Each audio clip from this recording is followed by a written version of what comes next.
Okay, welcome to everybody listening now and in the future. This is our part of our lecture series, part of pre and perinatal healing online. It's lectures with experts in pre and perinatal somatic psychology. And it is my greatest pleasure tonight to introduce the team of people with whom I've been working over the last several years. We were working on creating a book, creating a study, creating an explanation of the wonderful ways that, oh, look, Joanne's holding up the book. The wonderful ways that Rey Castellino and his team have developed to work with families. So tonight is a retrospective study supporting families from the BEBA Clinic, Building and Enhancing Bonding and Attachment, and it's a tribute to Ray Castellino. And it is my great pleasure to introduce to you tonight Tara Blasco and Susan Highsmith, my two colleagues with whom I wrote this book. Tara Maria Blasco holds a PhD in clinical psychology from Santa Barbara Graduate Institute, specializing in prenatal and perinatal psychology, and is a registered craniosacral therapist in Spain and USA. She has worked at the BEBA Clinic since 2001, when she moved to live in California. She co-directed the BEBA Clinic with Rey Castellino until his passing. Currently, she is director of the BEBA Clinic and works as a facilitator with families at both clinics, Santa Barbara and Ojai. She co-teaches the Castellino training with Mary in California and with Mary Lynn and Carme in Spain. She is a certified experienced practitioner for the womb surround process workshops. Tara also co-directs a U.S. nonprofit called Global Resource Alliance, which is dedicated to support rural communities in Tanzania to find and implement solutions to the problems of poverty, malnutrition, and diseases. And then I'd like to introduce also Susan Highsmith. That bio keeps disappearing off my screen.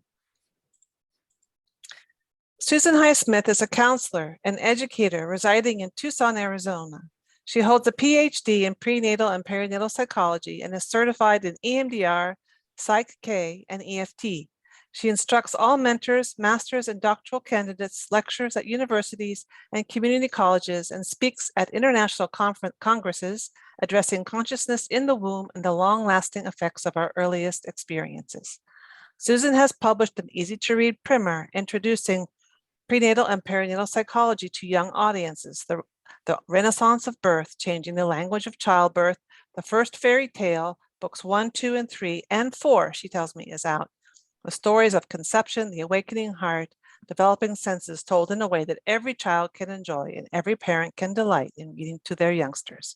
More importantly, the stories are designed to be read to babies in the womb to enhance early bonding and how to acknowledge the consciousness of the precious child in utero. So please, Tara and Susan, go ahead.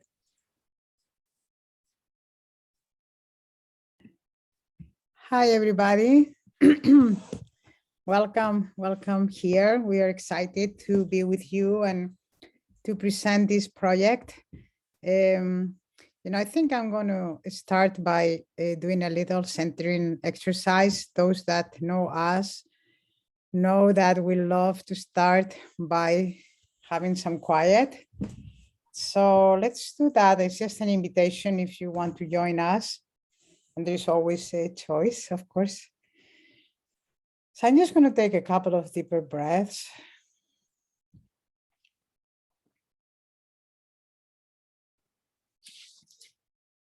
And if you're not muted, you please mute yourself. Yeah, thank you.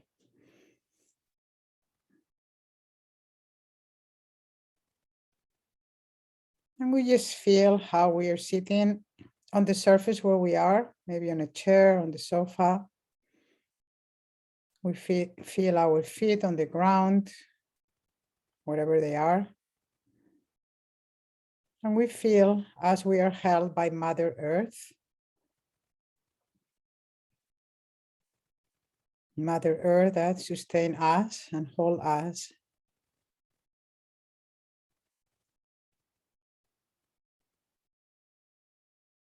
We let go of the tensions of the day and allow ourselves to be present in the here and now.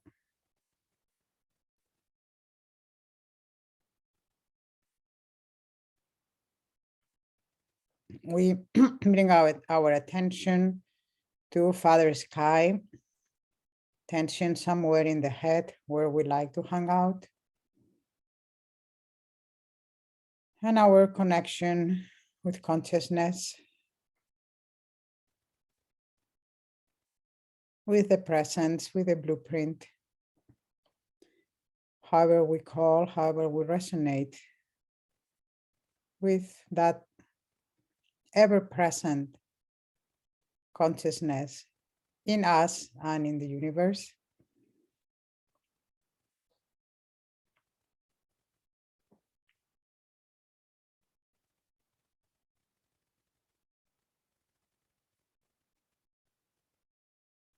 We connect with the back of our bodies. Just feeling how our back provides the structure for our body, the bones, the main structure, of course.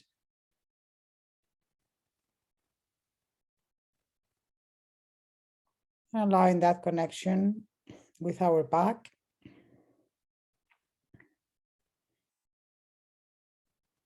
And then the connection to our front. Front of our body has more to do with our organs. It's a softer part of ourselves.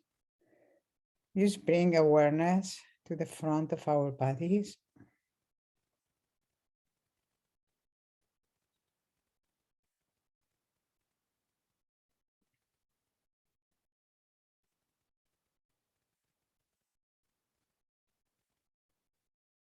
Coming back to the space inside, we call it the mid space inside our body.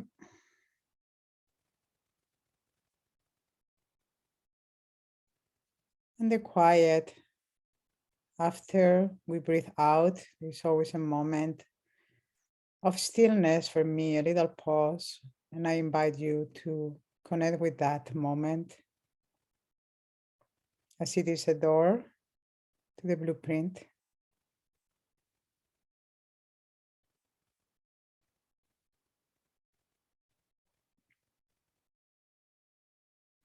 We move to our right side of the body. We just bring our awareness there, scanning how we're feeling. We are not trying to change how we're feeling today, just noticing.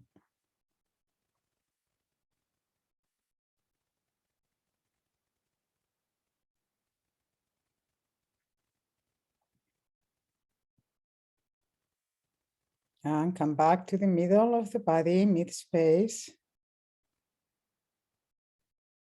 And from there we go to left side of the body. Feeling how we're present in the left side. Are we equally present in both sides? Just noticing.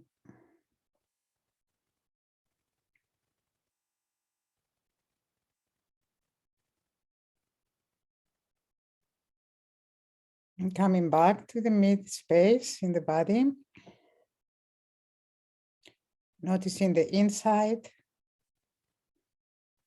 of our trunk, of our head, of our legs and arms.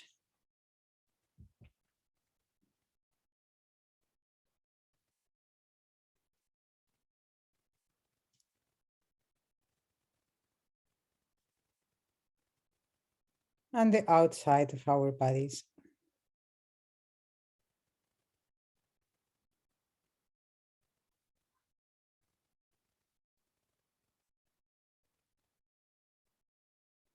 Maybe connecting inside with our heart or our belly or our head. A place that we want to use as a reference for centering today.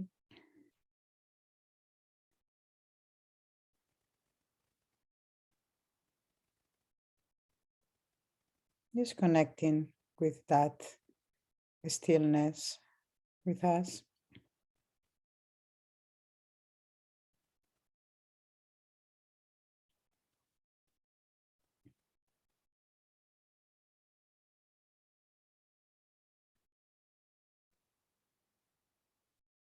And from there, slowly, as we take a few more deeper breaths,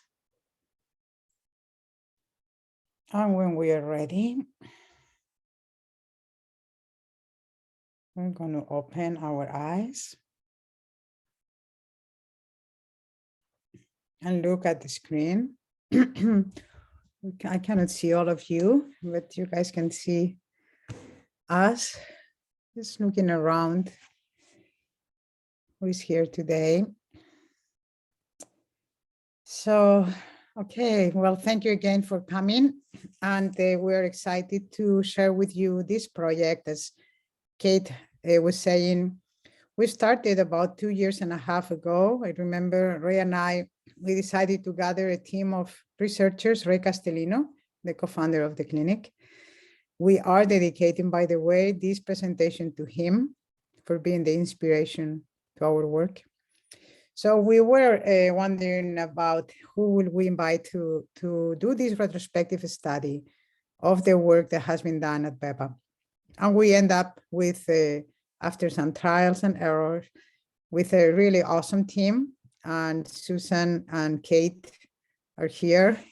There might be others here of the rest of the team. I'll say their names in a moment.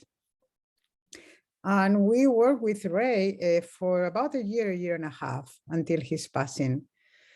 And then we knew that we just had to obviously finish this project, and we just did. We finished in November last year. We presented at conferences and we presented, we published a journal article, and now we just released the book. So we have published a book. We are also very excited. We will share a picture of the book and the link. So I'm going to start sharing my screen. So let's see. I hope you can see it well. Can you? Yeah. Okay. So here is one of our researchers, one of our team players, Mariah, with her family in this beautiful picture. And as you see, this is a tribute to Ray Castellino. And this is our retrospective study on supporting families at the BEBA Clinic. I will orient you how we're going to do this today. Yes. Here we are. I'll present maybe about 45 minutes, and then just a general ideas of the principles and practices of BEBA. There's always so much more, but this is just an overview so that you guys see what we have been doing. And then Susan will present about half an hour on the implementation of this research study, both the survey, questionnaire, and the interviews, and the conclusions, the results of those. And by then we'll probably be to the ending time, 6 p.m. here Pacific time, and for you guys will be, if you're in the East Coast, 9 p.m. We will stay longer, Susan and Kate and I, if there are any questions. So we will take questions then at the end. Okay, if you have any very pressing question, you're welcome to write it in the chat, and Kate will be answering or, interacting with you in the chat. And if is there anything that really she thinks important for us to clarify, she will just bring it to us. So we will hear your voice at the end. I normally like to hear voices from the beginning, but that's the way we're going to do it today. We'll have a lot to present. So, okay, so this is Ray, Ray Castellino, probably most of you know. If I would see you, I will ask how many of you know Ray, but I don't see your hand. So I think many of you know or have heard of him. He was the co-founder and the co-director of BEBA since it started in 1993 until the year 2020 when he passed. Okay. So BEBA is a nonprofit research clinic, and it's also a teaching clinic. And we have been operating for 27 years.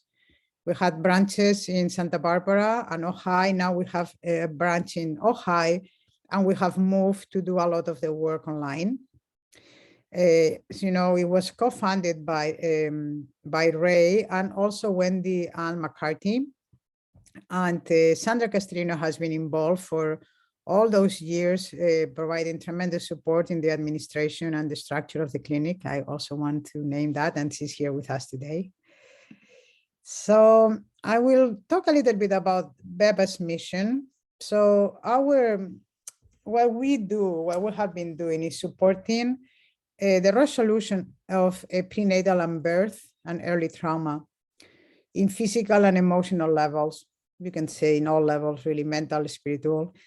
We have been facilitating compassionate relationships in families, have been supporting secure attachment, and also effective parenting. So this has been how we have been developing the clinic. It has evolved and grown, of course. 27 years is a lot of time. I have been involved with the clinic for the last 20 years since I moved to this country. In my presentation, I'm going to talk about the principles and mainly about the practices, because principles probably many of you have heard. I will just name them. And then Susan will be presenting the retrospective study, both the quantitative and the qualitative data, okay, from the survey and from the interviews. And I want to honor and appreciate all the team. So the team that we did this project, apart from Ray, that I already mentioned, is Susan Highsmith. She really was the head. I mean, I was coordinating the team, but she really was the one that put more hours in writing. So I'm eternally grateful to her. Kate White as well did a tremendous amount of work in writing, the research on all the other offerings out there that had a resonance with our work at BEBA. And the three of us basically wrote the book.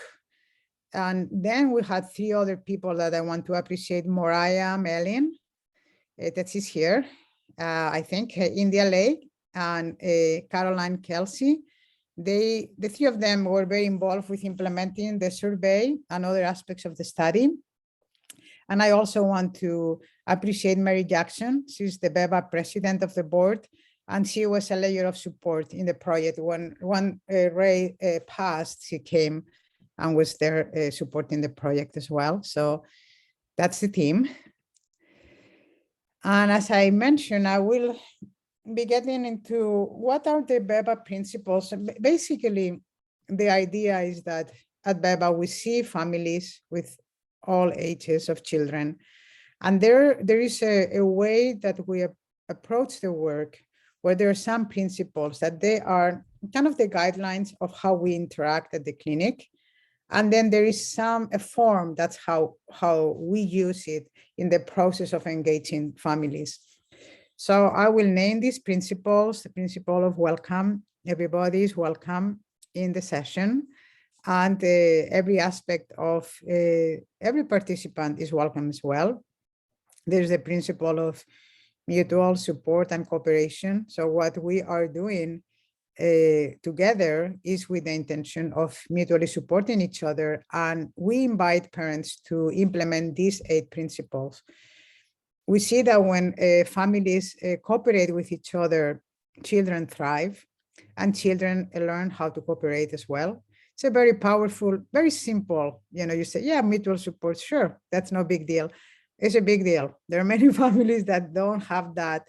They're more used to maybe to fight or disagree. So there is a whole process of coming to be mutually supportive and to cooperate with each other. There is the principle of choice. So everybody has to have choice. So we even don't ask parents that children don't come to BEBA if they don't want to come. That's a very important aspect.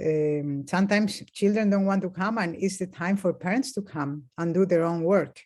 And children come later when the parents have done their work. There's a very interesting, useful principle, choice. Then we developed, Ray developed, by the way, Ray developed these principles, okay? We were along with him, and I remember how all, they came the brief and frequent eye contact, for example, but it was really, this is all his baby. So I want to make sure that we all honor that. So if brief frequent eye contact is the idea that every once in a while, even every couple of minutes, we invite parents and everybody in the room to look at each other, just briefly, to make contact.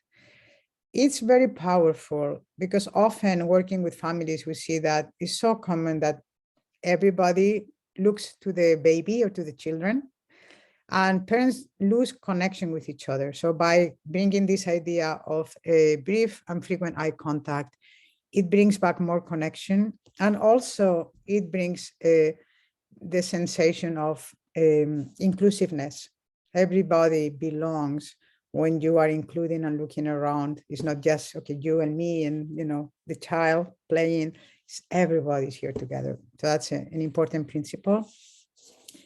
Touch and attention, we negotiate touch. You know, we ask, like if I want to touch a child, I negotiate touch. I can name it, or I can just put my hand if it's a baby nearby. And the baby, if it bumps into me, they have choice to stay in contact. And if they don't want, they move away. So that's a way to negotiate it with babies. And with children, I just mentioned, is that all right? I'm going to, or if you are interacting, you're playing, touch is going to happen, but there's always a way to make touch very safe, okay? And we also negotiate attention when we are with our attention with them and when we are moving our attention away. We invite everybody to self-care, you know, sleep, eating, play if you want to, it's, you know, rest. All those things are essential. And if parents practice them, children learn how to do that. If I practice them, parents, I model them for parents and children. So I tend to practice those as well. The principle of pause and co-regulation. We, you know, support all the family to take pauses, to even children learn to how to do that. So if somebody needs a pause, it can ask for that. And it's a process, you know, children, parents learn to use these principles. If I need a pause, I take a pause. I say, I need a moment, I need the pause. And, you know, everybody learns to hold on and to wait with me. And when that happens is that we are engaged in a co-regulation state where, you know, things don't go way out of hand. Like if I am overwhelmed, I take a pause for myself, slow things down a little bit so I can stay connected. So it invites a connection very much. And then also we hold confidentiality, or at least privacy. So what happens in the room stays in the room. And because we are a teaching clinic, some of it we ask permission to parents to share, just for teaching purposes. Okay, so those are the 8 BEBA principles, just super brief. And just moving on, I'm going to mention the people that come to BEBA. You know, we have been working with almost 300 families along the years. So sometimes we support pregnant couples. Sometimes they come with their babies or young children or children of all ages, really. Sometimes up to teens as well. Sometimes the couple needs to come on their own. But we support families that children don't come on their own, okay? That's the way we approach it. Children come with both parents or with one parent at least. I'm going to focus this presentation on what I call the main practices, because I think that reveals a lot of what's the content of what we do and why, as you will see when Susan presents the results of the study, why BEBA has been so successful, I think, or, you know, pretty successful. It's because of how we approach things. And the main practices are prenatal and perinatal therapy, and I will dedicate some time to each of them. There's somebody unmuted there. Yeah, thank you. Another one is the way we work with babies. So I'm going to differentiate, talk a little bit about how we work with babies and how we work with children of all their ages, of all ages, what we call child-centered play. Then how we do the support to parents.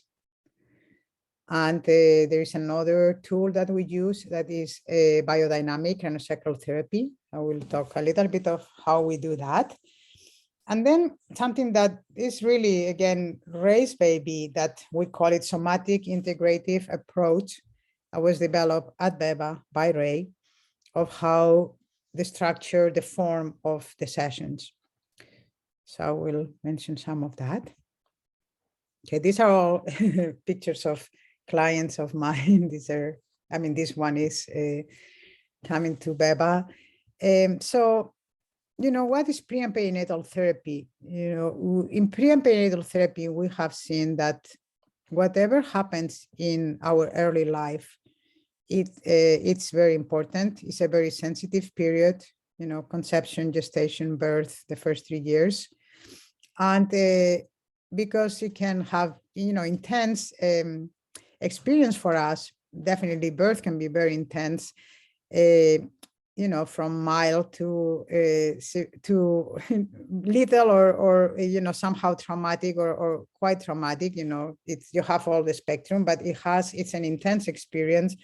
And sometimes gestation, discovery, those can be also intense. And the first years, the, you know, the attachment time. So all these periods, what the idea is that the more they are intense, they leave an imprint in us, and they condition the way we experience our life later on. Because we have that experience, for example, of feeling really loved and welcome when we came, or having a very isolated experience and being separated, or, you know, going to the NICU, or, you know, you name it. There's so many experiences. So what we do is hold that time as sacred, as important. And depending on the intention of the parents, we invite the family to go through the process of telling their story. Everybody is going to tell their story in a different way. That's the beauty of this. You know, babies will show it with their movement, with their sounds, with their emotions. Children will show a lot with their symbolic play, with their play, their interactions, also their words. And parents will also show their stories. They need to process how their stories of the birth of their babies have been, but sometimes it's the stories of their own births or any other part of their early life. So we create containers for this. Sometimes it's, you know, parents tell and then create a space for babies to show. Sometimes the child is playing and we ask parents, does it remind you to anything? And then, you know, the parents tell part of the story. So, you know, we do it in different ways. It's very important to have resources, that there is support and contact, and offer in present time the qualities that were not there before. Like if there was no connection, or there was no love, or there was no slowing down, there was no space, there was no awareness, whatever wasn't there in the past, we want to provide in present time. Okay. We also want to create a bridge to integrate the experience. Often the experience is registered somatically. We talk about somatic implicit memories.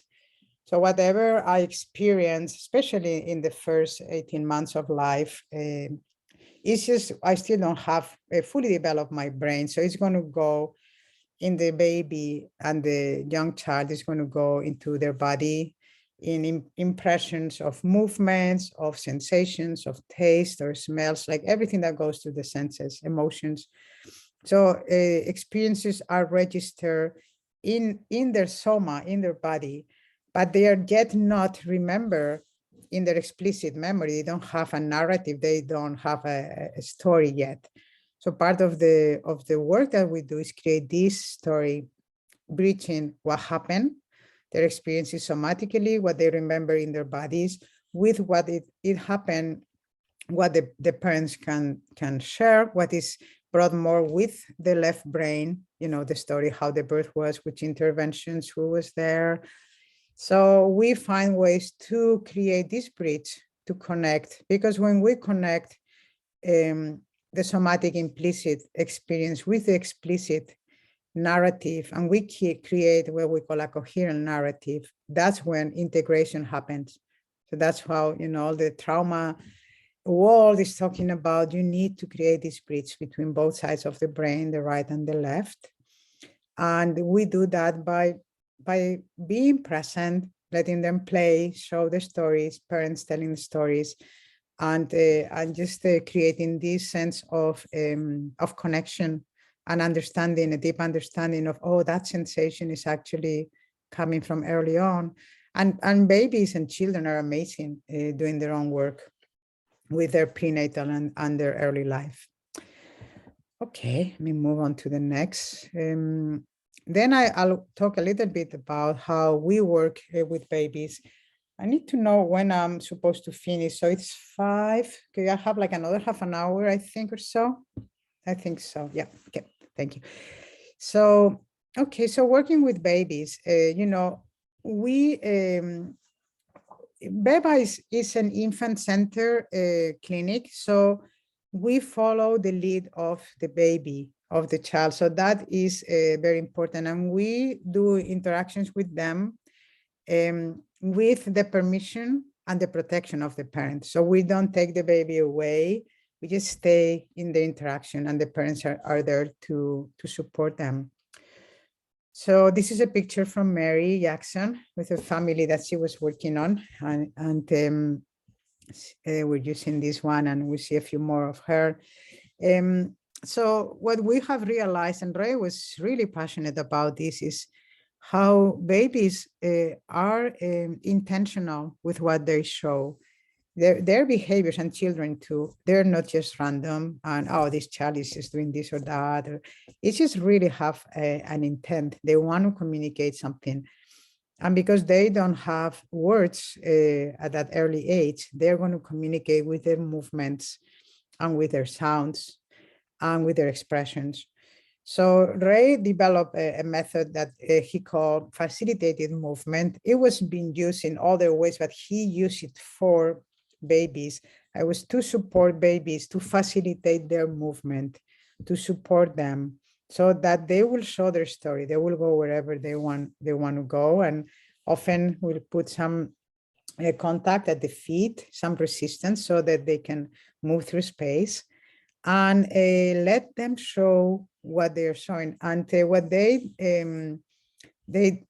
discover with Mary Jackson and Ray Castellino, and they call it supported attachment, is that after birth, there is a period, if you let the baby arrive and settle a little bit, the baby will want to initiate a movement if they stay together. Okay, there, of course, if there is separations, we just have to work it differently. But in this prime period after birth, if you support the baby,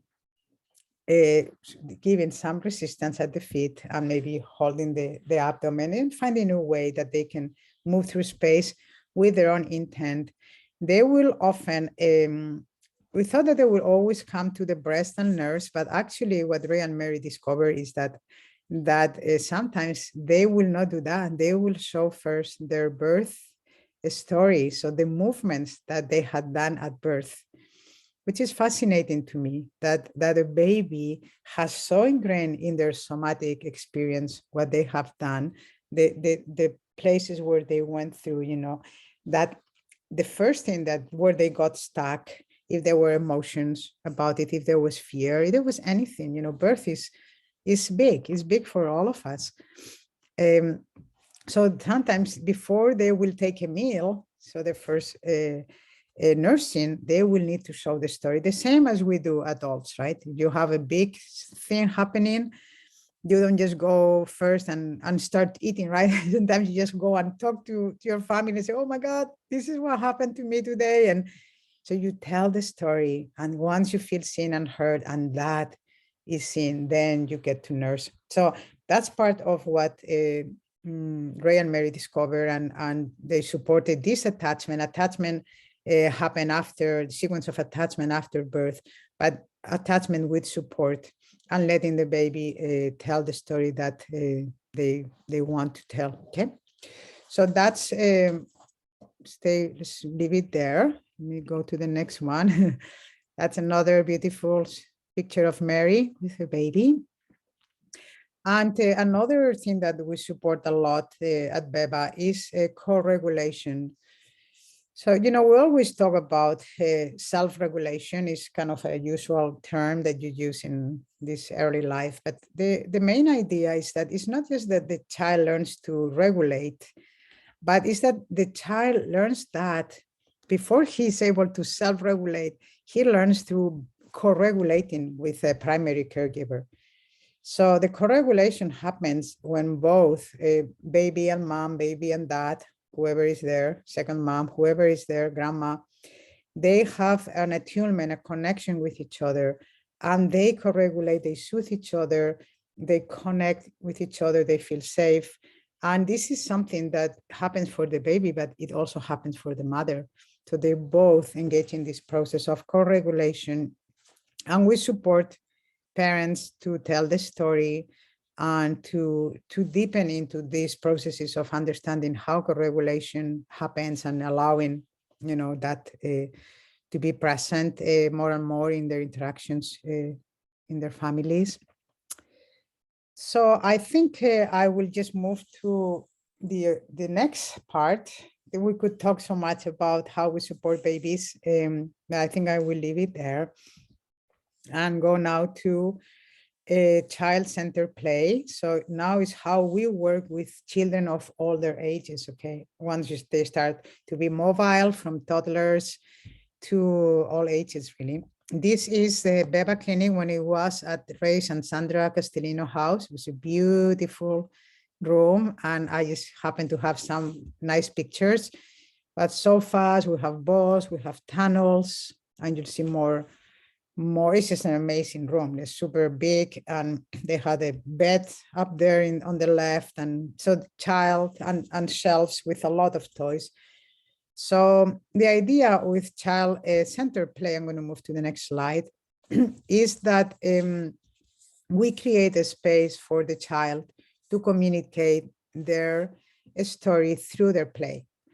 Children process their days, process their present and their past, process their emotions, process their stuckness, their fears, everything through play. It's just a natural way for children. They don't sit there and say, oh man, I had such a hard time today, especially if they're young. Today with a kid at school, he was so mean. And I mean, they are not going to do that, but they are going to maybe start calling you mean. That's what my 3-year-old granddaughter does. And I say, wow, I'm sure somebody has been calling her mean today. And so they show it to you what has happened to them. So BEBA, it's a very beautiful way to just create a space, a session, an hour, mostly an hour and 10, 15 minutes, whatever is needed, for children to come with their parents and initiate their play. We follow their lead. And they start to show whatever it is. Sometimes you don't know what they're doing. You don't have the meaning right there, but you are holding a space and listening. It's like it's a sacred space and you're just there interacting with them. It's a way for them to integrate their overwhelming events. Sometimes, as I say, it's from today, what happened at school or at home. Sometimes it's from their birth or from their early life. So you just have to be receptive and hold wonderments, and sometimes ask parents, so wow, what is this bringing anything for you? Are you, as you see your child doing this, can you think of anything that happens before? Sometimes a parent start crying or start showing some of their and say, wow, that makes me think so much what happened to us here or there. So the parent, share their story, then we let the child continues playing and we interact with both and let the story unfold. And in doing that, we come to a state of regulation, of connection. In general, child-centered play, it really helps to increase self-esteem in children, sense of self-worth. because suddenly you have a group of people, the parents, ours, facilitators, maybe the videographer and an assistant, that we're just right there. We're present for them. They're playing, they're doing whatever they're doing, and they have our attention, and they matter. Their world matter. However, they want to show whatever is there, it's important. So there is something that is beautiful. That's why most of the time children love to come to BEBA, because it's just they take the driver's seat. So child initiated play means they start to play and we follow. Okay, and there is principle of choice. If we don't want to do something, we don't. And I, as the facilitator or whoever is, we hold the guidelines for safety. So we follow their lead, but if they do something that is crazy and somebody's going to get hurt, of course, there is container, there is boundaries. And that's how a session unfolds, always unique, a lot of play. I'm going to go to the next one. There's more shelves. From that clinic, we have all kinds of toys. These are ambulances and balls and hospital toys, and their swords back down there, of all kinds of toys. It's always useful to pay attention to the toys that the child is choosing. We're not making an interpretation, but we hold wonderments of what the child is trying to communicate. And sometimes it's very obvious, and sometimes we don't know. And we also ask parents, so how did you feel when your child started to, bump those two ambulances together, for example, or anything that they're doing, and so the story unfolds. And sometimes parents, in the moment, they can say something. Sometimes we have follow-up sessions with them. So the way it works the best is that we have some sessions with children, 1 or 2 sessions, 3, and then we have a follow-up with parents to try to see how they're doing, the value that they're finding in the sessions we're doing, what they're understanding, their activations, if there's something that is hard for them, and just trying to find meaning in what the child is communicating. Remember that the child is trying to communicate something. I mean, sometimes it's not like everything is super essential. I mean, super, you don't have to kind of get every single meaning of every single thing. Sometimes we're just playing and having a lot of fun, and the meaning is just that, it's just be together. But sometimes there is a lot that is showing a story, and could be from the present or the past. So we go into that with the parents in follow-up sessions on Zoom with them. Okay, a little bit more of some other toys. This is just some animals. We have so many, and some babies of all sizes and colors, and boys and girls and races. And so that was a little bit about coaching. I mean, about being with child-centered play. And I'm going to talk. This is a picture of Mary with a family.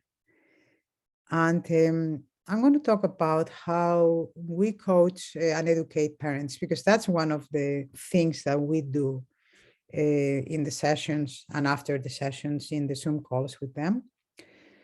So we want to know what is their intentions. Parents always come for something, there's something going on at home.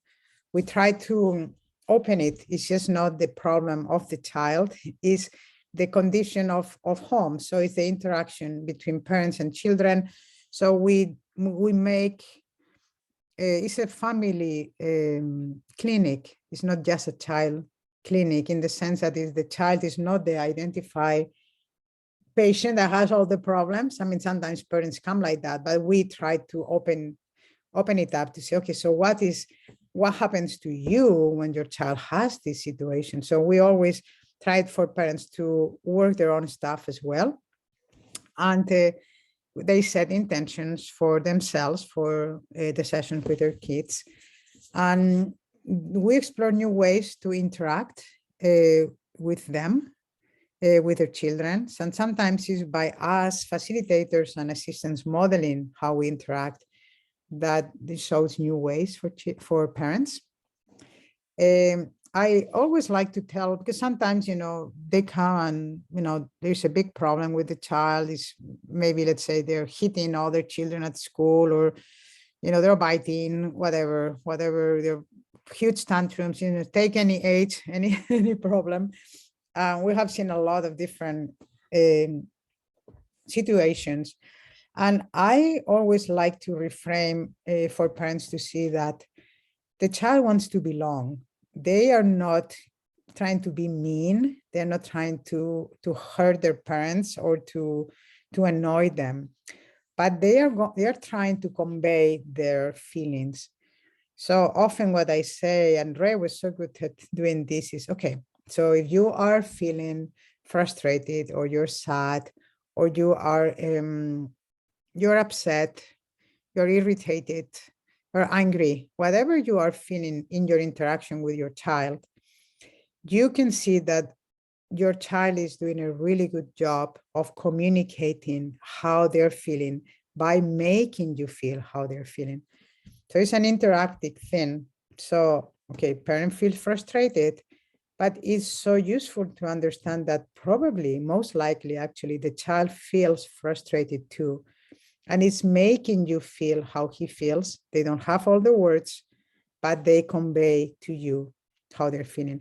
So when parents understand that, often there is a big aha, because what we support is, instead of being like fighting with their children or trying to change them, change their behavior, we want them to come to the same side of the fence with their children and to understand what's going on. So that's a very important aspect of how we coach parents. We'll use, just take a breath here. There's so much to share.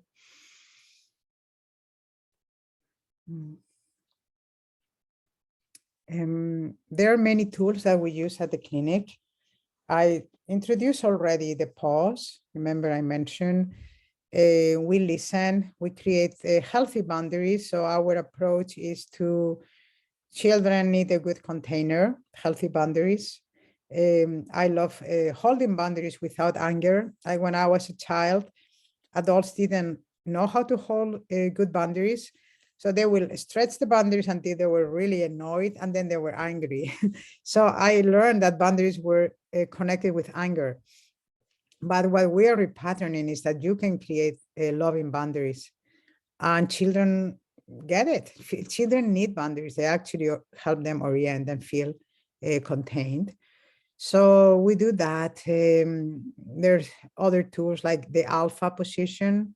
If a child is running the house, which we have had many situations like that, we help them to see who the parents hold the alpha position. They are the king and the queen, and the child is the prince or the princess, but they're not the king or the queen.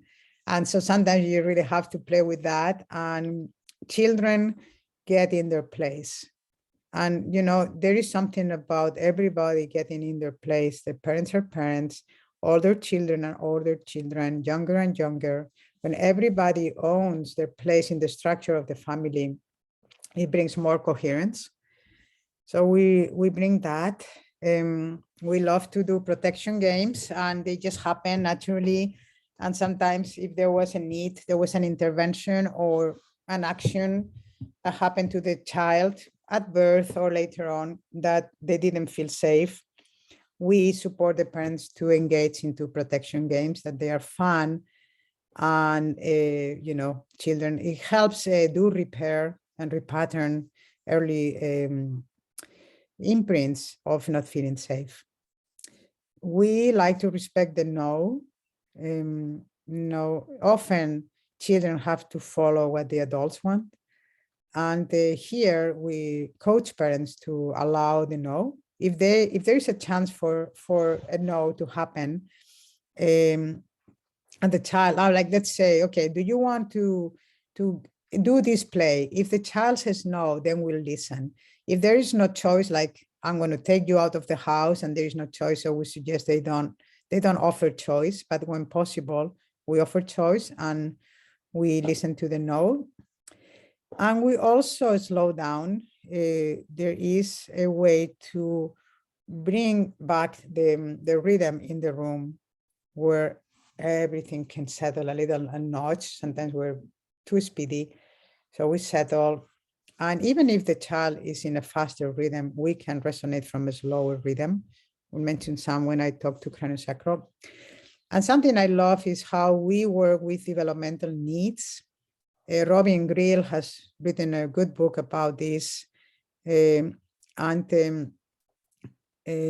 What I like to say is that children at different ages have different needs. They feel the need to feel safe, to feel seen, to feel listened, heard, to feel loved, to feel protected. There's so many needs.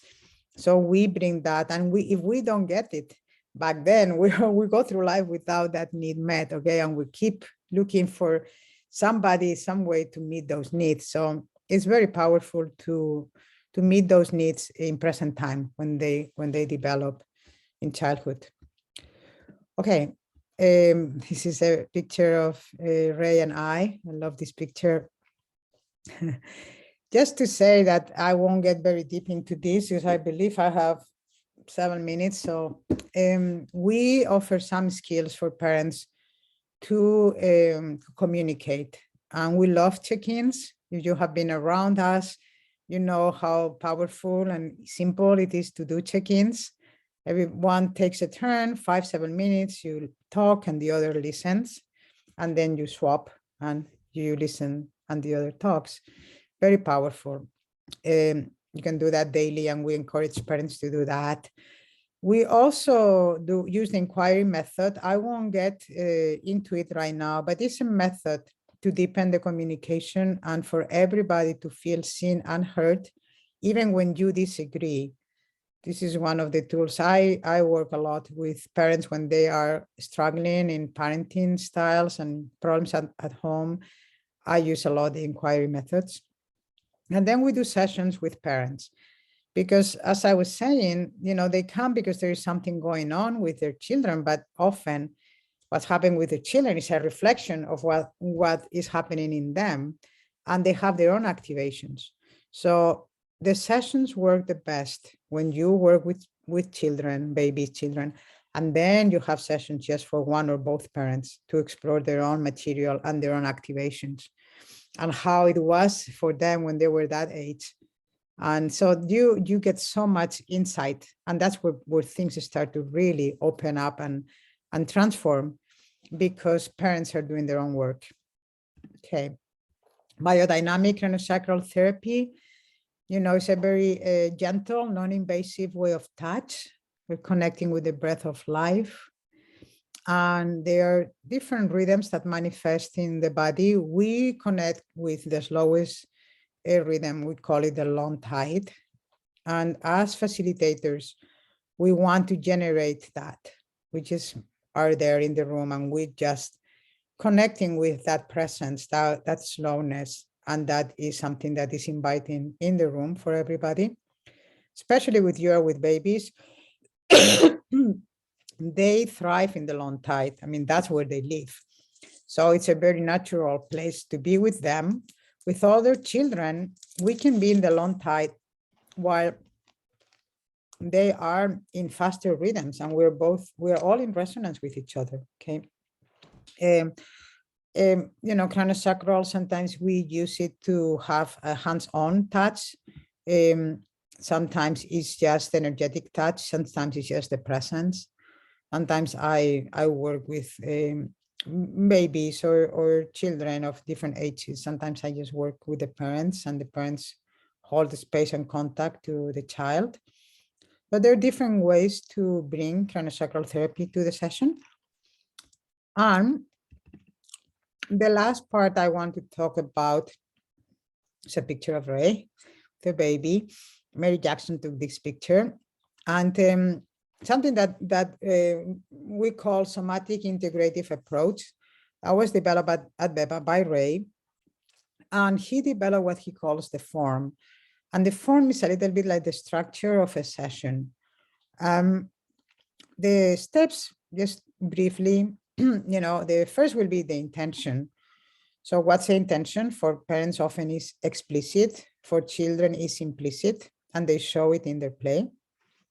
Then there is relevant history. Sometimes it's history of what happened, in the moment. I often ask after a while, we're playing, so how are things going at home? How has been your week?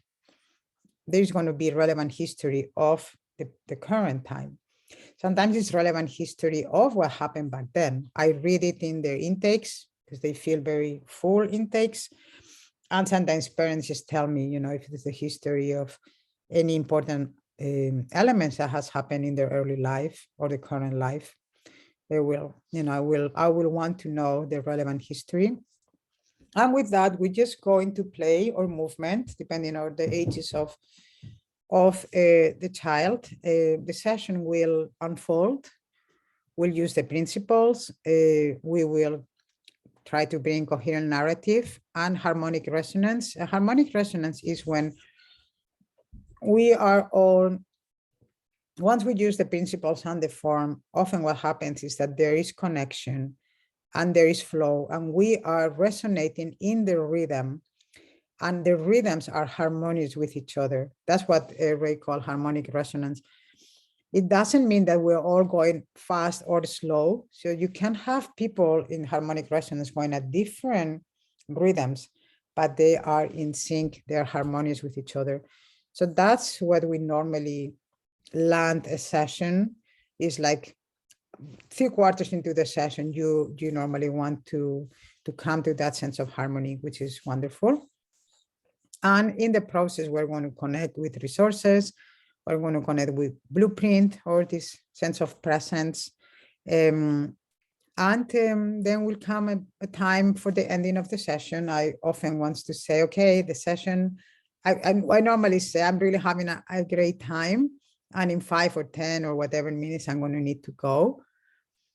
So I give them time to prepare.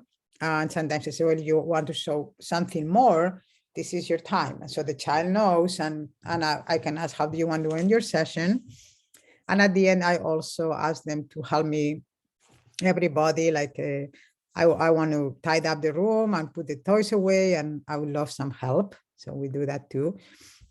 And often when children and the parents, of course, are in this state of connection, they want to help. So there is a lot of cooperation. And then there is the integration that happens afterwards. And sometimes it happens as we talk to them on the phone or on a Zoom session. Okay, so, and I think I did it. I want to just show you a last slide. And it's just the book, because I'm very proud of the book that we have published. And you see, it's called Supporting Families Integrate Their Birth Experiences. It is a picture of Ray, the picture of Ray with the baby that Mary took, but we kind of did this animated, or however you call this. We just changed it a little bit. This book is available at Amazon. The link is there. I should probably put it in the chat. But if you put Supporting Families to Integrate Their Birth Experiences, you will find the book. It's just $9.99, and all the profits go to BEBA. And if you go to beba.org, you'll also have the link to the book, and the PDF, I think, is $5.99. So thank you for your attention. I wish I could see all of you. I only see a few of you, but thank you for your attention. And I'm going to pass this to Susan. I'm going to stop sharing my screen now. Okay. Thank you, Tara. And Kate, if it's okay with you, I'm going to start sharing my screen.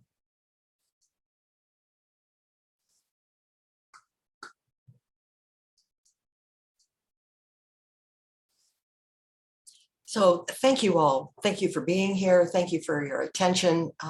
We are so grateful for this opportunity to share what is working at the BEBA Clinic, and to pay tribute to Ray Castellino, who was so very dear to us and such an innovator in helping families. What we are going to do for my section of this is to talk more about the study itself and what it was that we wanted to accomplish. So what were the goals that we had when we started this study that Ray wanted to look back at 27 years of having worked at the BEBA Clinic? Well, one of those would be, it could tell the staff at the BEBA Clinic what policies and procedures were working. Those that were valued by participants for over more than a quarter of a century. It could then guide the performance of those services in the future. I'm just getting rid of a sidebar so I can see my screen. Further, it would provide a record of the thoughts and feelings of those served at the clinic that could be shared with the public, providing guidelines for improving relationships with children and with partners. So we knew that at some point we would be able to put out a book that would be legible, it would be readable by individual families, so they could take these things home. There would be at least a chapter describing all the things that Tara just talked about, so that they could refresh their memories if they'd been to sessions, or perhaps introduce some new things if they've not been to any sessions. And lastly, the report could be published for professionals that would want to incorporate successful BEBA strategies into their own programs, supporting the health and well-being of children and their families. So we've created a text now that kind of serves both purposes, and we're pretty pleased with all of that. So what was the study? The study gathered both quantitative and qualitative data via a quantitative survey that was done online, and then qualitative interviews, so that people who took the survey and wanted to talk more about their experience could do so. The quantitative survey was completed online by 54 of the 264 individuals and families that we had in the database for BEBA. Some of those people were not able to be contacted because it had been so long that we didn't have current information, but we contacted a lot of them, and 54 of them agreed to participate in this online survey. The qualitative portion of the survey was comprised of 12 interviews, and I did those interviews. We conducted them by Zoom calls. We started in July and ended in October of 2020. Yeah, that's right. And then the essentially some of the demographics of what we were able to determine about the people who responded was that the average age was about 50, 90% or more were women, about 2/3 were married, over 6% were engaged or in a serious relationship, and then just over 4% were single, and another 4% were widowed.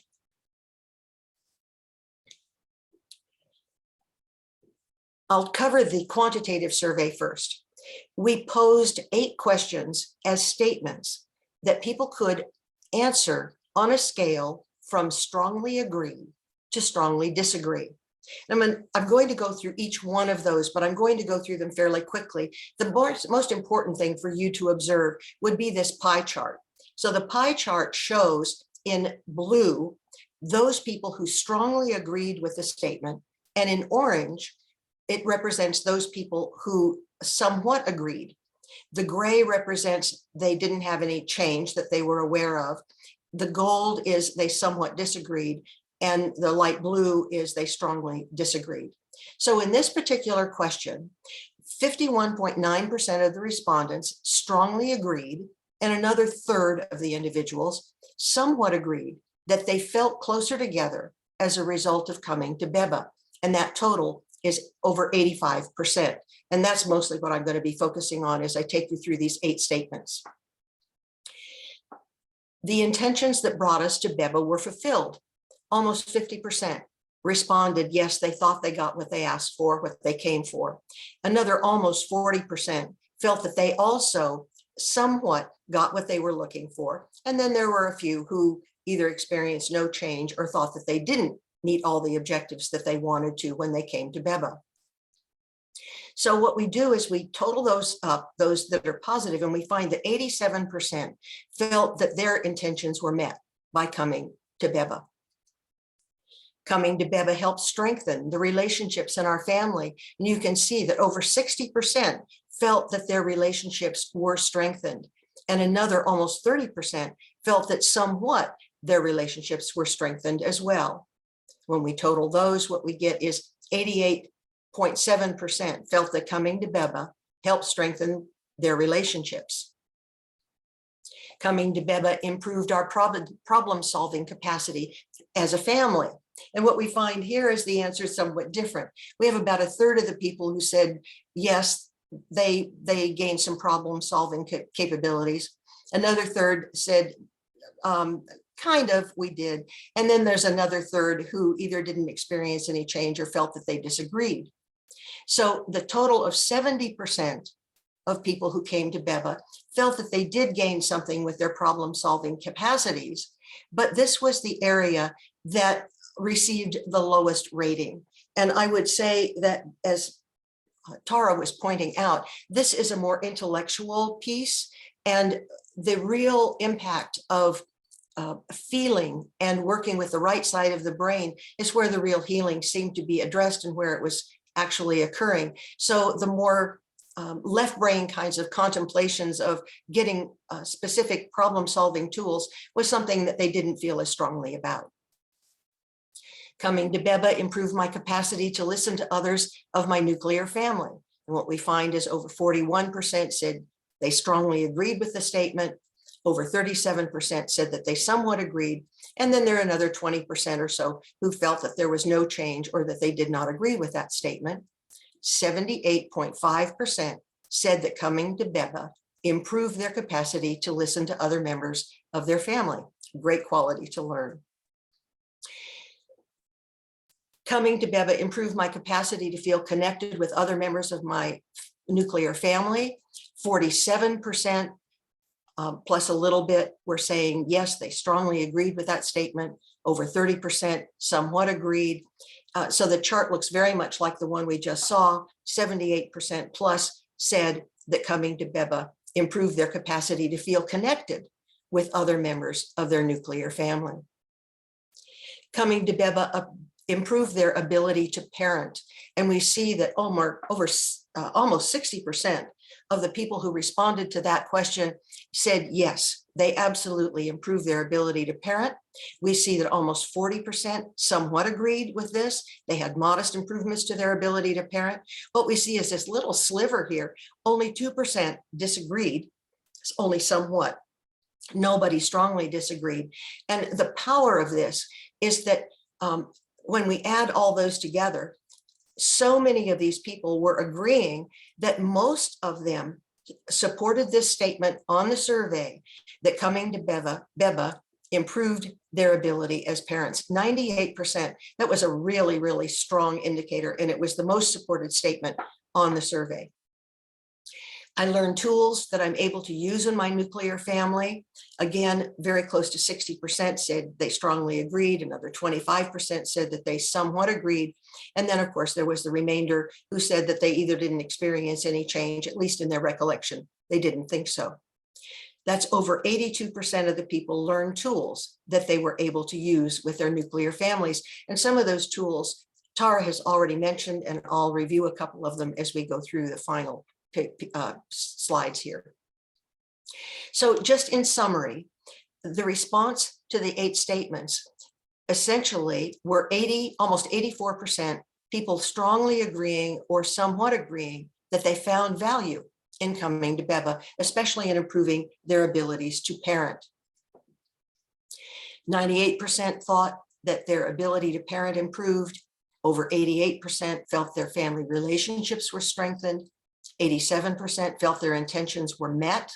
Over 85% felt closer as a family. Over 82% learned tools that they were able to apply in their nuclear families. An average of closer to 14% experienced no change. Less than 10% somewhat disagreed, and just over 1% strongly disagreed with the statements. So we were feeling that through this portion of the survey, we were getting exceptionally good results. Now, the next part of the survey were 20 questions that people could rate on it's called a Likert scale from 0 to 10 in areas like slowing down or increase their capacity to connect with the family. How much benefit did you get from coming to BEBA? And then we had a statistician whose name was mentioned in the beginning, Caroline, who actually determined what all these numbers meant. And then we totaled them all up. And what we found was that the average mean score, is essentially an average, was 6.92. And that 6.92 means that on a scale of 0 to 10, almost 7 was the score that was rated by all the individuals who answered these various questions.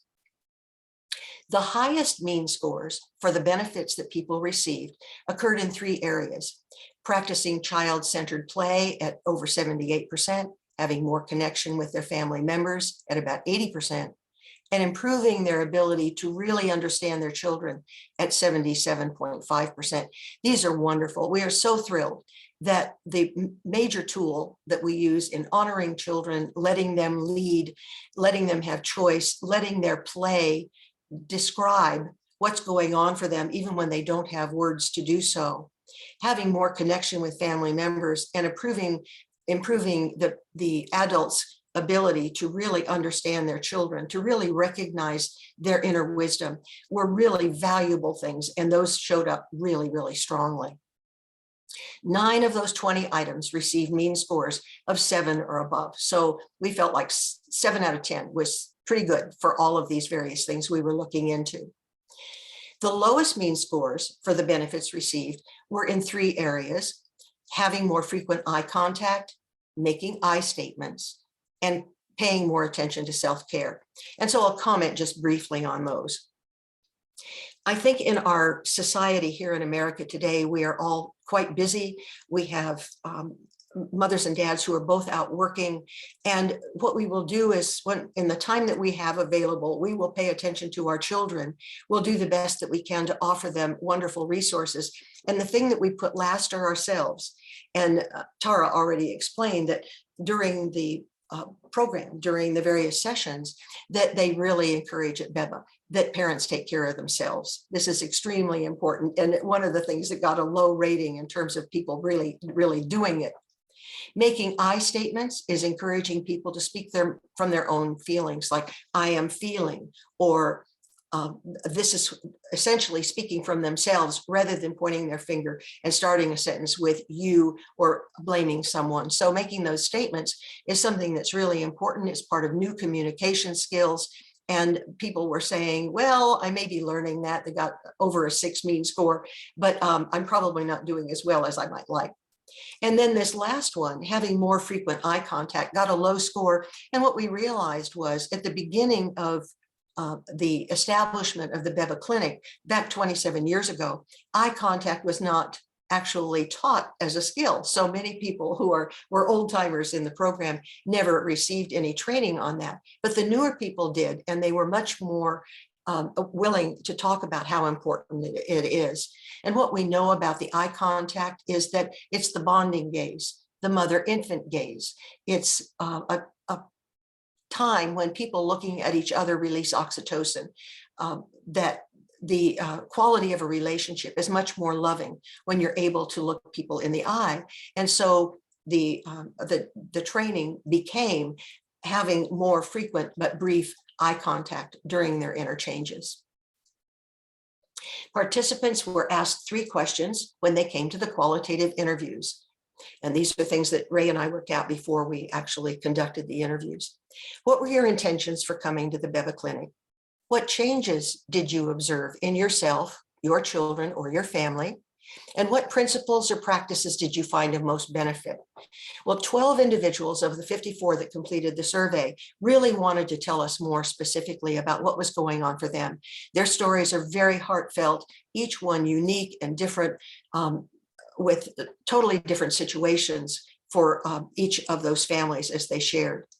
All of the interviews were recorded and transcribed, and all of the transcripts were analyzed by me, and themes were identified using standard qualitative protocols. The themes followed the questions. Of course, this is pretty obvious. So the themes that came out were intentions, changes, and benefits. So I'll cover each one of those. 11 of the 12 participants felt that their intentions had been met or exceeded. And the intentions that each person sought, even the one who didn't feel that she got kind of what she came for, basically, they were seeking three things. They wanted relief, they were looking for support, and they were seeking strategies to deal with disturbing emotions or challenging situations, or a child that was distressed. Words that often came up were resolution of trauma, especially birth trauma. At least a half a dozen of the families said that the mothers said, well, I experienced trauma during the birth of my child. I planned a natural childbirth, but I ended up with an emergency C-section. It was traumatic for everyone. Or a foster parent or a person who had adopted a child could see trauma in their children. Even though they were not the birth mother, they could see that other things came from these other families, and how could they deal with that lovingly to help these children adjust. The theme of change. Basically, what was found to a very high degree was that the resolution of trauma took place, which is a wonderful finding. The people experienced a raising of their consciousness, a raising of their awareness, primarily around the fact that their children are inherently wise, that they really know that they may be having some actions, behaviors that they've been displaying, but they have meaning and purpose, just as Tara told us a few minutes ago. They have intention. And these people who were responding during the interviews talked about how their communication improved with their partners and with their children as well. Of the benefits that they received, they used a number of different words. One was repair. This is a word that's used in the BEBA community a lot. Let us say that a mother flies off the handle and is impatient with her child, but she's able to go to that child and repair that breach so that the mother and child have a good relationship again. They're able to restore the harmony, the harmonic resonance between them. Slowing down is really important, to pace themselves differently, to listen, to reflect to what's being said, to display mutual support, to make brief and frequent eye contact, to experience choice, to know that the individuals have choice, and to offer choices to their children, which is a wonderful thing to offer to kids as they're maturing, because as they have choices, they're able to discern what would be an appropriate next step and what might not. To experience more cooperation, and to pause, which is a very big fundamental in the BEBA community, to create this pause. And the very first person that I interviewed was so eloquent about explaining how she paused and how she repaired in interactions with her children. It's just beautiful that the people who were participating in this survey and who had participated in sessions actually reflected and began using a vocabulary that represented all the changes that they wanted to make and that they wanted to benefit from and did benefit from. So what was most valued was the fact that trauma was resolved, that their awareness was raised, and that their communication efforts were all improved. So what did we conclude? Most of the participants were satisfied with their sessions. Most had their intentions met. Most experienced changes that enriched the qualities of their relationships and their parenting abilities. Most heightened their appreciation for the inherent wisdom of their children. I have just a couple of minutes left, but I do want to share that one daddy that I talked to, his whole life changed.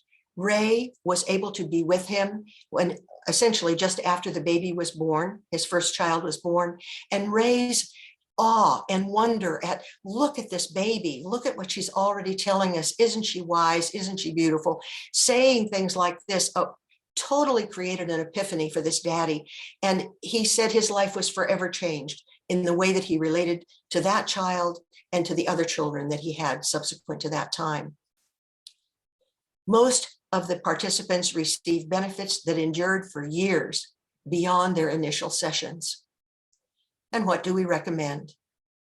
BEBA has a template for what works that can be disseminated to the public so families can learn principles and practices they can use in their own homes, with their own families. We recommend that we do the best we can to prevent trauma. That doesn't always happen, particularly in our modern day hospitals where there's so much technology relied upon, and people want to do that as opposed to have more natural processes. But Mary Jackson is a very big part of the BEBA community. And she, for example, had over 60 births with no transports that went to the hospital. She's a miracle worker. We want organizations who do this kind of work with families to conduct more research. And we'd like, of course, treatment provided for those people who really need it. Pardon me. Dr. Castellino called for a global paradigm shift from technological and biochemical practices to energy medicine that focuses on human understanding, compassion, contact, and love. That basically, we're so quick to rush, it seems, in our societies, particularly in the United States, to put a child on drugs, to give them Ritalin, as opposed to doing the kinds of things that they can do at BEBA, to learn, to expand their understanding of the child's inherent wisdom, what's happening and how can they make a difference before they resort to technological or biological interventions, to express more compassion, to have more contact, whether it's eye contact or whether it's appropriate touch, loving touch. Our skin is our greatest organ, largest organ. It is the same tissue that became your skin was embryologically was brain tissue, became your brain. And so it gathers a great deal of information. Appropriate and loving touch is really important. And love in all ways that you express it is a great healer and wonderful help for families as they're able to get in tune with those things that are honoring. A loving gesture is to pay attention to the child and recognize that the child's behaviors and play are meaningful and have intention. We would provide support for parents prior to conception, to pregnant parents and unborn babies, and to families and babies with therapy for unresolved prenatal and birth trauma. So we think all of those realms need to be covered. And Kate even said, as such an integral part of this process and doing beautiful research for one of the sections of our report, until every baby is wanted and welcomed with compassion, let's create healing centers and clinics around the world. Let's have a BEBA center in every city would be absolutely a wonderful goal and a recommendation. So I'm closing now with a copy of the front and back covers of our book, which has just been released. It's so exciting to see it in print and to express our gratitude. We are grateful for the opportunity to share the work of BEBA and to say thank you to Ray Castellino and those who carry on the vital work of this organization. So thank you all for your participation. I'm going to stop sharing the screen now and turn the microphone back to Tara. Wow, thank you, Susan. That was beautiful. Really, very good summary. And we are almost to the hour. We have 5 minutes. So what I'm going to suggest is if we can, Kate, I would love to see people. I don't know if we can go back to the screen where everybody can see everybody. And then You can put on the gallery gallery. view. Oh yeah, there I am. Thank you. Yes, I am in gallery now, of course. So what I suggest is if there is any questions or comments, we will finish in 5 minutes, but then we can stay longer if there is more. But I saw a question in the chat. I don't know, Kate, if you want to bring anything from the chat to start. Yeah, there was a question about from Amber about does BEBA work with adults that have had traumatic birth and how? Right, a good question. We refer them to graduates of the Castellino training or graduates, the people that work with Kate and other people. Womb surrounds is a very good way to work for adults. So we, because it's a research clinic and the intent was to deepen our understanding of life with babies and children in families, then we have limited our scope of practice to families. But we have a referral. So there is, as I say, you can go to Castellino training, and there is a whole list, a referral list of graduates that take people for individual sessions or for group sessions in womb surround workshops. So, thank you. Thank you, Tara. And if anyone would like to come on the screen and talk, I mean, just open your microphone and we can call on you. Yeah, please don't be shy. If you want to interact with us, I see Carrie. We want to speak, Carrie? Yeah, I just said in the chat that if I had been interviewed, I would have said strongly agree to everything, except maybe the self-care. I wasn't so great about that. I was so in love with my son. I just wanted to give him everything. I didn't quite get that right, but he's turning 25. So we were, and we're still working with BEBA. And we have gone back to working with BEBA.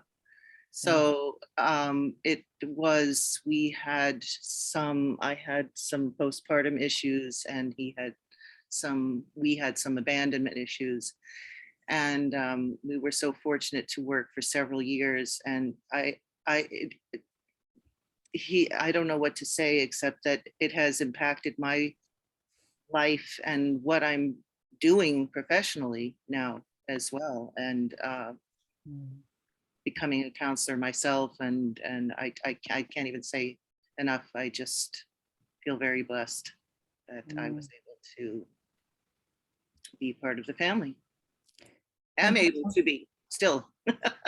Thank you so much, Carrie. It's very sweet. Thank you for sharing. Yeah, awesome. And then there's another Carrie. So Carrie, I don't know if you want to open your microphone and ask your question. I'm happy to do it for you if you wish.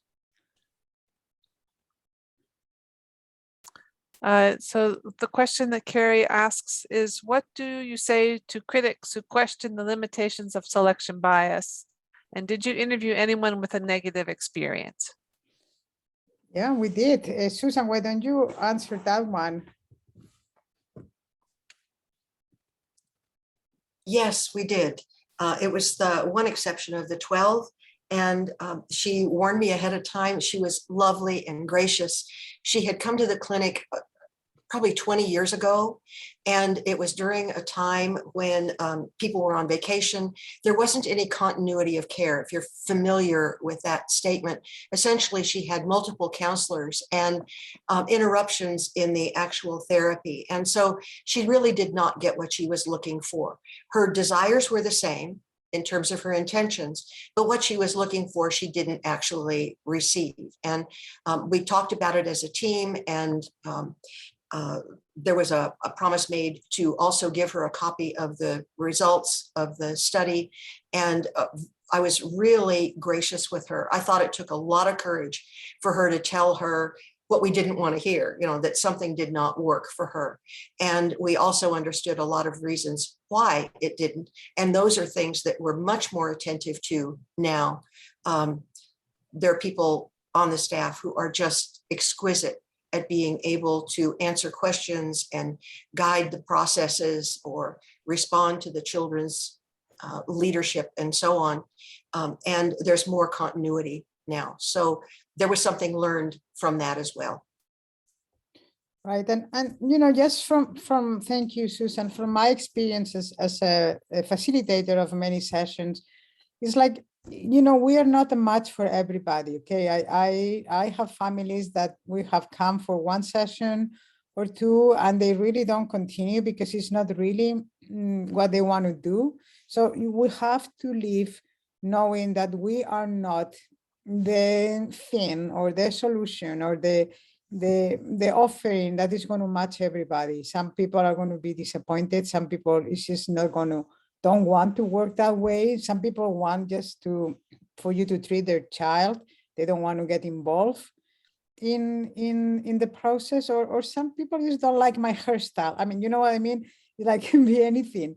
that we have to be open that sometimes there is not a match, and it has happened and it will continue happening, and you know, it just humbles you. And the best tool in a therapy practice or in a facilitator practice is a referral list.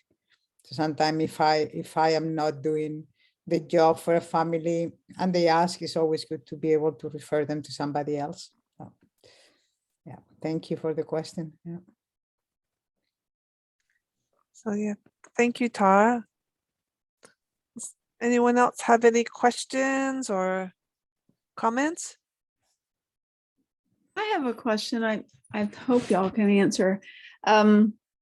I'm always intrigued about when Ray talked about if you feel something in yourself, that it may be what the child is reflecting. So if you get frustrated with your kid, it is very likely that they're feeling frustrated also, you know, and so we become reflections in that way.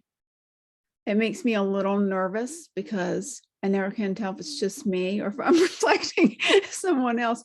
But I wondered, in your experience, do you think that that holds true when the baby is in utero? And I asked the question because I'm in a relationship now with a mother who, well, there's a lot of medical issues for her and for her baby. And today, unexpectedly, she was felt a lot more stress.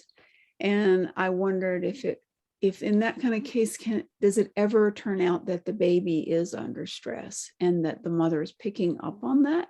Does that seem to hold true, or would it just vary with the individual? Right. Well, you know, what I think is the baby, the baby is part of the body of the mother at that stage. You know, they're really one unit. Whatever is happening in the mother is happening in the child. You know, if the mother is having stress hormones running through her body, catecholamines and adrenaline, that's going to be flashing the baby as well. So what happens often, and that's where I think is a little more challenging for younger ones, is that it's very undifferentiated.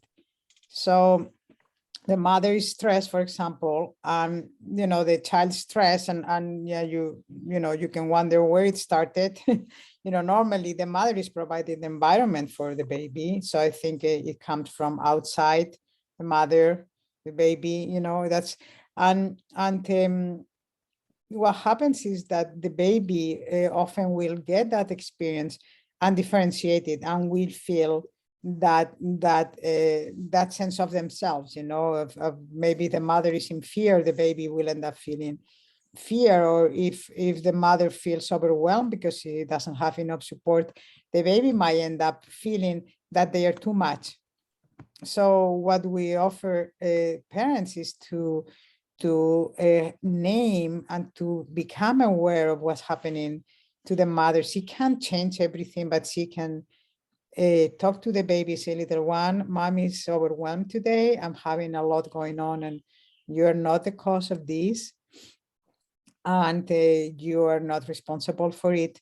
And I, the adult, have support, somebody supporting me, so that the child doesn't have to be, the caregiver of the mother, because that's where sometimes we talk about, you know, that the baby starts to, we become like it's the womb therapy syndrome, that the baby from the get-go feels the mother is under supported and has to provide that for the mother, you know, so it's a lot, I think at that age is a lot of working with naming, differentiating, taking responsibility for the mom, and having more layers of support, and knowing that, yes, if she's stressed, those same hormones, those same impressions are going to go through the baby. I mean, the baby is not stressed if there is not outside environment that is creating that stress, I would think.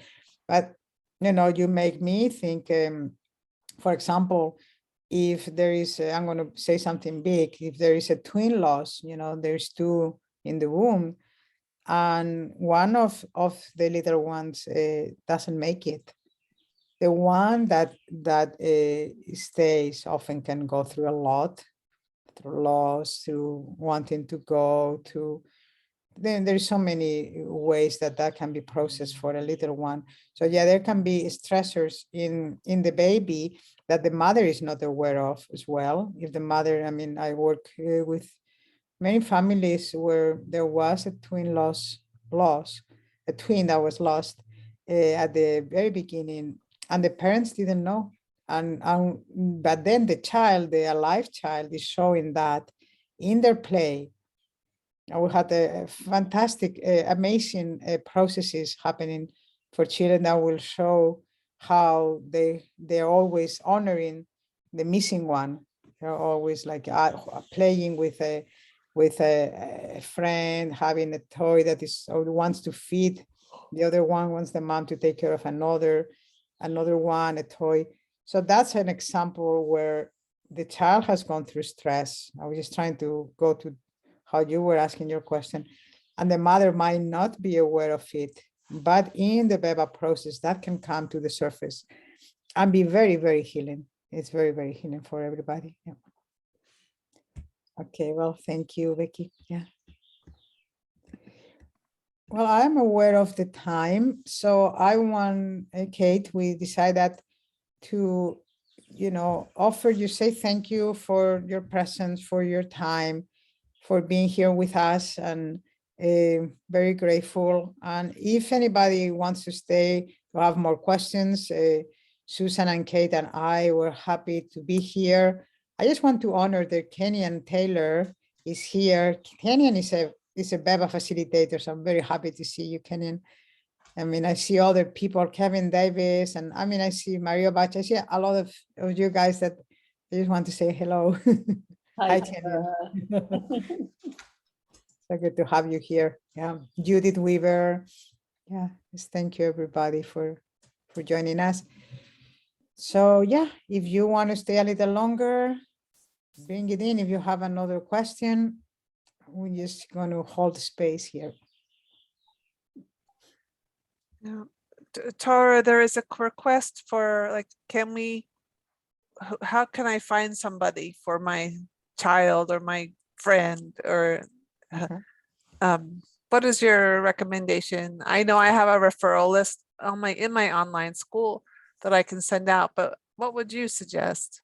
Well, the thing is that we are now offering sessions at BEBA online, and we have 3 facilitators. So it's not just me, Alison Green-Barton and Sarah Theismann is also starting with us, and we have 4 or 5 assistants.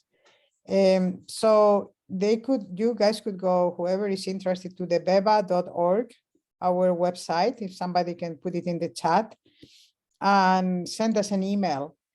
And because we can do sessions online, so we could see if it's a match, if you want to work with us, and we could assign you a facilitator to work via Zoom.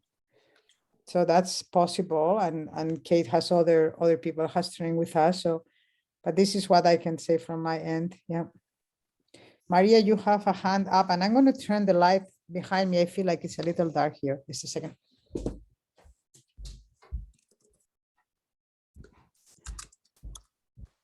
Yeah, Maria, you want to say something?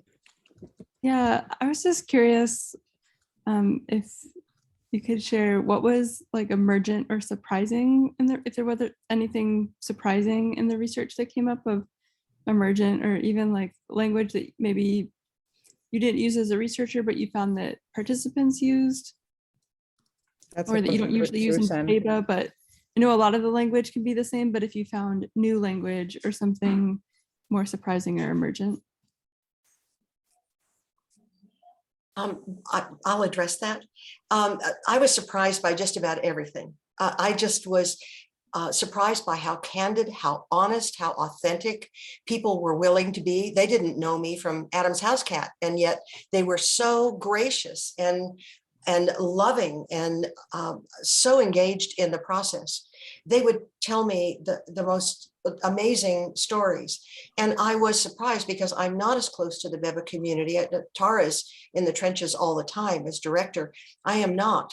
And so when they began using some of the vocabulary like repair or pause, I was enchanted by that. I really felt like, oh, they really got something of value here. It's become part of their own vocabulary. And so I knew that that was reflecting that what they learned at BEBA was actually now an integral part of their family and the way that they interacted with one another. Does that help, Maria? Yeah, it's good to know that like they mirror the language actually from their learning experience, and that's showing integration and yeah, the surprise in which people are willing to share and enthusiastic. And I was wondering with I think it was, you said one of the largest things that they said was resolve trauma. Is that actually, Tara, do you guys use that term with them of resolving trauma? Yeah, we do. We talk a lot about traumatic experiences and imprints and resolving trauma or integrating. Yeah, we use that, I mean, in our website, one of the main things is to help with early trauma. So yeah, we use those words. Yeah. Thanks for sharing. Thank you, Maria. Yeah. Anybody else? Okay, Connie. I'm just curious about the demographics of the clients. Are they mostly West Coast, or what's their cultural background? People of color, finances? You know, any kind of insights that could be shared with how that model is received. I can say something, Susan. You know, the demographics of the people that come to BEBA is historically, now we opened last year to online, but historically, so everybody basically from California, Southern California, you know, there is different income. So we have a sliding scale. So you have people that they will pay $25 back then, or $140 for an hour. So you had quite a scope. So we always wanted to give services to all levels of income.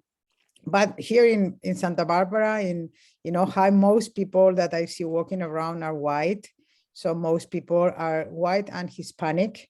So we had some Hispanic, but not as much. I mean, I am bilingual. I'm Spanish. I come from Spain, and I always excited to support, and I have supported, a certain amount of families that they are Hispanic.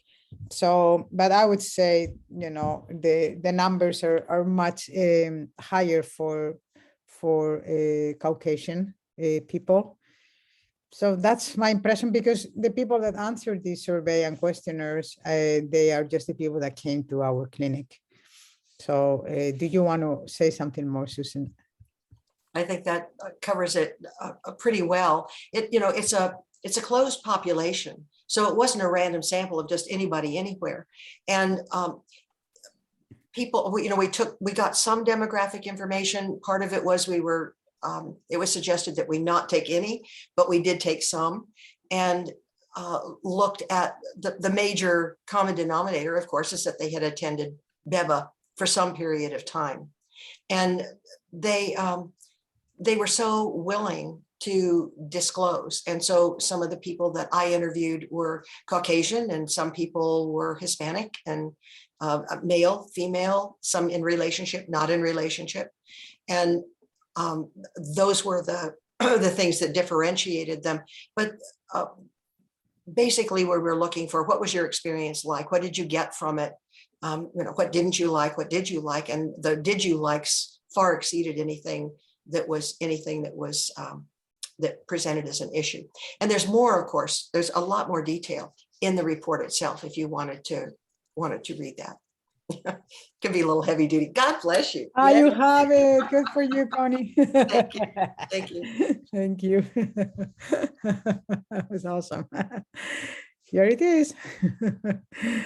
Okay, well, nice. Well, I'm so appreciating, your attention, and we're almost 2 hours here together. So I'm fine to call off the evening. Appreciate each of you for your presence, for being with us, and for caring for BEBA. It's really, really great. Mhm. So shall we close it here, Kate and Susan? Yes, thank you so much for coming, everyone. Thank you. So we're going to end here. And if I'd ask if you're going to turn on your microphones and say goodnight as you head out the door, because we love to hear your voices. Indeed. So good night, everyone. Good night. Thank you so much. Bye-bye. Nice to see you. Kate. Thank you. Good night, everybody. Thank you. Thank you. Thank you. Goodbye, Bye-bye. everyone. Bye. Thank you, Kate. Thank you, Thank Kate. you, Yeah. Tara. Thank you, Kate.